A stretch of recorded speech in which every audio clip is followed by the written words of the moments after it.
Dear students, class 10th maths chapter 11 exercise 11.1 का question number 9 solve करते हैं। Question में कहा गया है a brooch is made with silver wire in the form of a circle with diameter 35 millimetre. एक brooch है जो कि सिल्वर वायर से बना हुआ है सर्कल की फॉर्म में, जिसका डायमीटर 35 मिलीमीटर है। ये कोई ब्रॉच है, इसका डायमीटर 35 मिलीमीटर है। फिर आगे कहा गया है the wire is also used in making 5 diameters. जो वायर है, सिल्वर वायर है, इसका यूज हमने 5 डायमीटर्स बनाने में और किया है। विच divide the circle into 10 equal sectors. जो डायमीटर्स हैं इसके 5 डायमीटर्स हैं, इस सर्कल को 10 इक्वल सेक्टर्स में डिवाइड कर रहे हैं।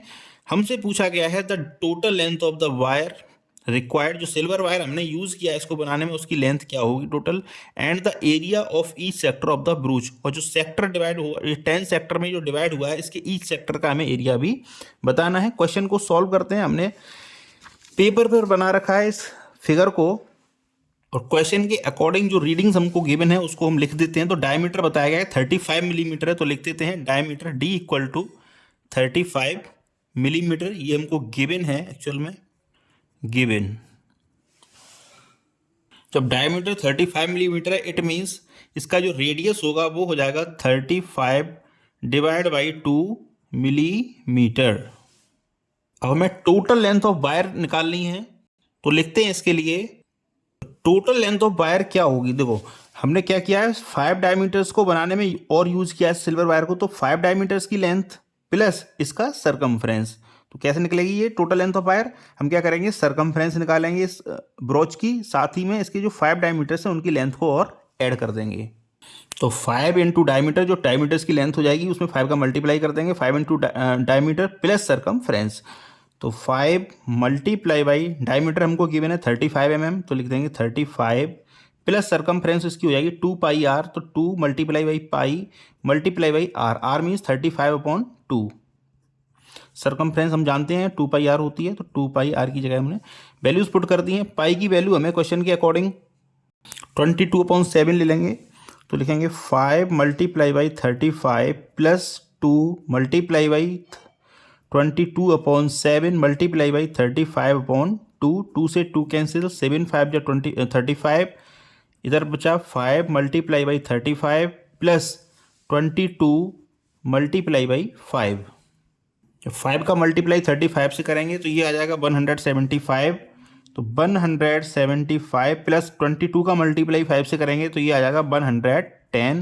दोनों को सम कर देंगे, आंसर आ जाएगा 285 मिलीमीटर। तो 285 millimetre total length of wire use हुई है, सिल्वर वायर की यूज हुई है इस ब्रोच को बनाने में। सेकंड पार्ट में हमको पूछा गया है एरिया ऑफ ईच सेक्टर। तो सेक्टर फॉर्मूला हम जानते हैं, लेकिन हमें थीटा की जरूरत होगी। तो टोटल 10 सेक्टर्स हैं, थीटा हमें निकालना है। हम जानते हैं सर्कल 360 डिग्री का टोटल इसका एंगल बनता है।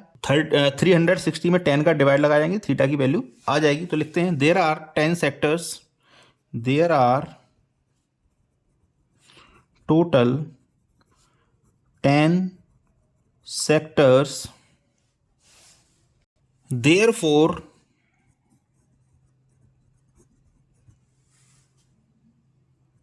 the angle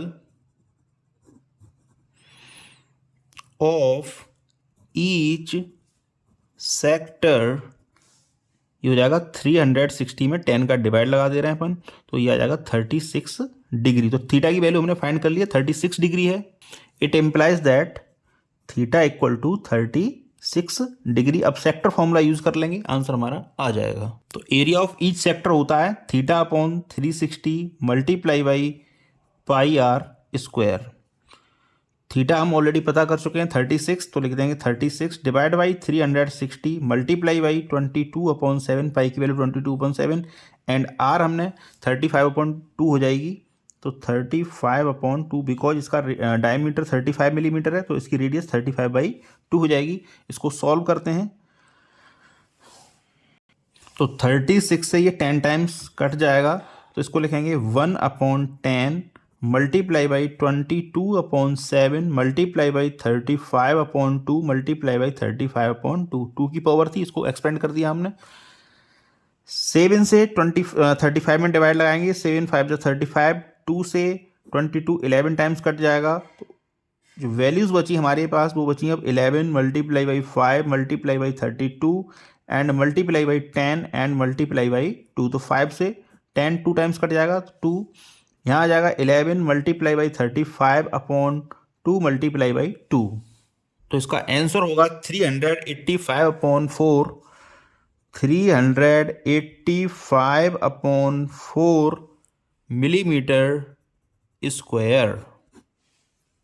ये क्वेश्चन नंबर 9 था, सॉल्व कर दिया है हमने। रिक्वेस्ट है आपसे चैनल को सब्सक्राइब जरूर कर लेंगे। Thank you very much.